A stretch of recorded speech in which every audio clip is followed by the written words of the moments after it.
জীবনে কখনো নিজেকে ছোট ভাববেন না। অযোগ্য মানুষেরাই সবসময় জোর করে সবার মাঝে গ্রহণযোগ্যতা পাওয়ার জন্য চেষ্টা করে।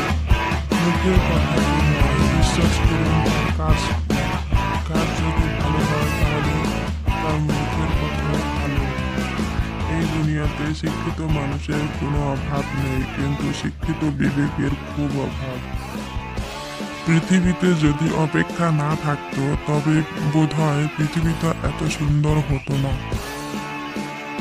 খালি পকেট তোমাকে জীবনে হাজারো শিক্ষা দেবে, আর ভরা পকেট তোমার জীবনকে নষ্ট করার হাজারো পথ দেখিয়ে দেবে।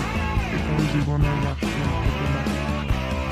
মানুষের জীবনে কোনো কিছু পাওয়ার চাইতে না পাওয়ার বেদনা অনেক বেশি যন্ত্রণাদায়ক। জীবনে কারো উপর কখনো বেশি নির্ভর